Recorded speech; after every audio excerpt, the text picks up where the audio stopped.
Fala, senador, instalação da CPI do crime organizado. Hoje o senhor é eleito presidente. Como é que o senhor planeja os trabalhos daqui em diante?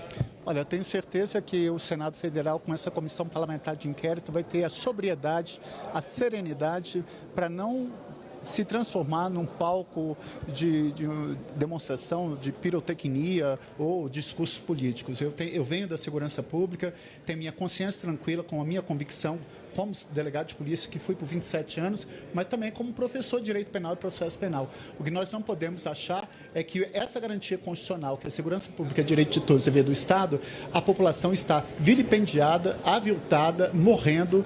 Quando o Estado não está presente, o medo se impõe e aí a população é que sofre. Porque é mais fácil, é muito cômodo para quem fica nas suas casas, nas suas residências, com segurança, com alimentação, com plano de saúde, com saneamento básico, com iluminação e tentar julgar aqueles que estão lá subjugados, onde o Estado não está presente. Eu volto sempre a falar que essa é uma determinação constitucional. Segurança pública é direito de todos, mas é dever do Estado. E eu espero que essa comissão tenha esse norte que vá pautar isso. Se for necessário, chamando autoridades, o poder público, enfim, todos os mecanismos, para que a gente, ao final, aponte quais são as soluções que a gente pode, pequeno, médio, grande prazo, apresentar à sociedade. Senador, quais foram os fatores que levaram à criação dessa CPI? Desculpa? Os fatores que levaram à criação. Olha, eu acho o seguinte, a população ela está em estado de vulnerabilidade. Não é razoável um morador sair de casa e não ter segurança de andar com um telefone celular, com uma pulseira, com um relógio. Ela vê em estado de violação daquela tranquilidade e pacificação social, porque o Estado está ausente. Então, não acho razoável, e aqui eu não estou apontando erros de A, B ou C, mas você tem que entender, a população tem que entender também quais são as funções das polícias. Ou seja, a polícia militar ela tem a função preventiva, de proibir, de prevenir que o crime ocorra. Por isso que ela anda de forma ostensiva e armada. Agora, quando há o cometimento de um crime, entra em cena a Polícia Judiciária, quer seja no âmbito estadual, através da Polícia Civil, dirigida por delegados de polícia, quer no âmbito da competência da Polícia Federal, da formação residual de apuração. E as demais instituições de segurança pública. Então, quando ela se vê em estado de vulnerabilidade, privada da sua tranquilidade, ela adere a qualquer discurso, às vezes discursos populistas, às vezes discursos imediatistas, mas o parlamento é que tem que dar essa resposta. E eu acho lamentável quando o parlamento, infelizmente, fica deitado eternamente em berço esplêndido, não dando uma prestação responsável com esse direito constitucional. E eu fico muito feliz de estar do lado de um colega que foi delegado de polícia, que é o senador Alessandro Vieira, que tem um comprometimento, tem uma sobriedade, uma serenidade. Eu acho que juntos nós podemos sim, e inclusive o vice-presidente, o senador Hamilton Mourão, que tem a sua expertise nas forças de segurança, no Exército, e que vai dar uma contribuição. Mas é preciso que essa CPMI tenha um comprometimento para dar uma resposta efetiva. O que nós não podemos admitir é que ações pontuais, como aconteceu recentemente, que vitimou 121 pessoas, a quem aqui eu quero falar dos 4 policiais que vieram a óbito, que isso seja de uma forma momentânea. Quantas operações já ocorreram no Complexo do Alemão ou através do PCC e assim sucessivamente, do Comando Vermelho, e que o Estado não tem o seu papel de garantidor da segurança pública como direito de todos, dever do Estado. Eu espero que a comissão assim o faça. Presidente, a gente viu muitas críticas ao longo dos últimos dias da oposição no sentido de que o PT, em sua maioria, a base do governo, não assinou o requerimento de criação da CPI apresentada pelo senador Alessandro Vieira e que agora, neste momento da instalação da sua presidência, vem com o nome do senhor, claro, que ganhou, além de ter também surgido o nome do senador Jacques Wagner. Como o senhor vê essa crítica da oposição ao não apoio da esquerda à criação da CPI e agora com a sua instalação indicar um nome e agora também eleger um nome alinhado ao governo Lula? Essa é uma crítica legítima, quem está fazendo o papel da oposição. Mas qualquer CPI ou CPMI, obviamente, para o governo que está desempenhando o papel do executivo, ele tem inúmeras pautas que tem a alavancar. Nós temos que alavancar a economia, gerar emprego e renda, reduzir a desigualdade social. Então, Obviamente, mas eu também tenho minha consciência tranquila, que, por exemplo, eu não poderia assinar 2 CPMIs estando, obviamente, fazendo parte, com muito orgulho, do Partido dos Trabalhadores. Eu assinei a CPMI da fraude no INSS e tenho minha consciência tranquila de que vou desempenhar esse papel de presidente ao lado do colega senador Alessandro Vieira com total isenção e imparcialidade na busca daquilo que é fundamental, porque a gente não pode tornar essa CPI como um palco político para discussão partidária, porque o principal... Segurança pública não tem que ser uma pauta apenas de direita, ela tem que ser uma pauta de todos nós.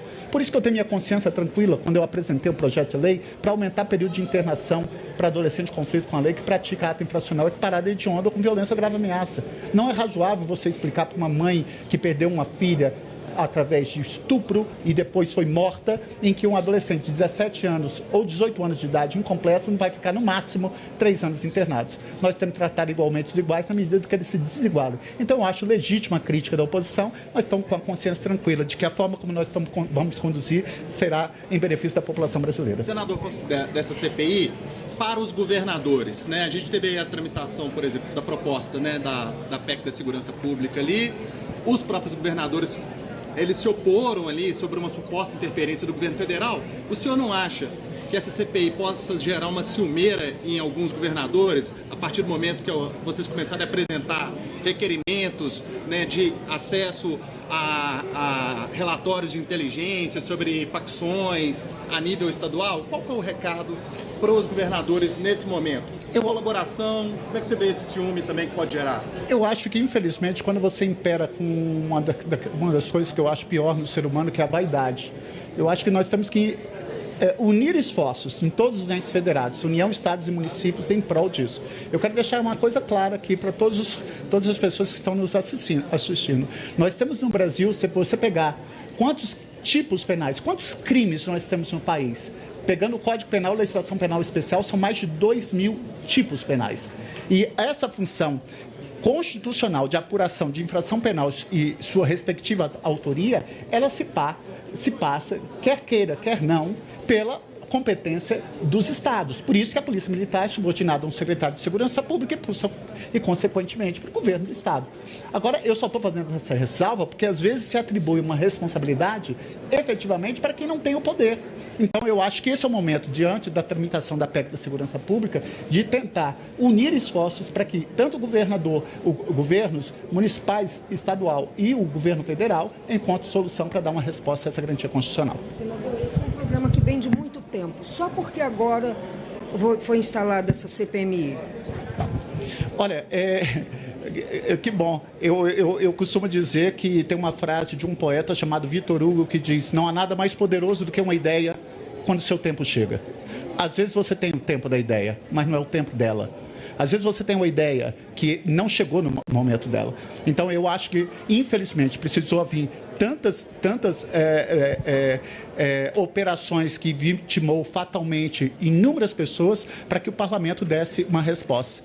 Essa é uma realidade de uma casa legislativa. Às vezes nós temos a possibilidade de legislar, mas não temos no tempo adequado que a população mais almeja. Infelizmente é isso, mas eu espero que agora, não querendo olhar para o retrovisor, nós vamos focar para dar essa prestação à sociedade que mais precisa. Presidente, e a gente teve recentemente a decisão do ministro Alexandre de Moraes, do STF, para a preservação das provas ali daquela operação no Rio de Janeiro, né, nos complexos.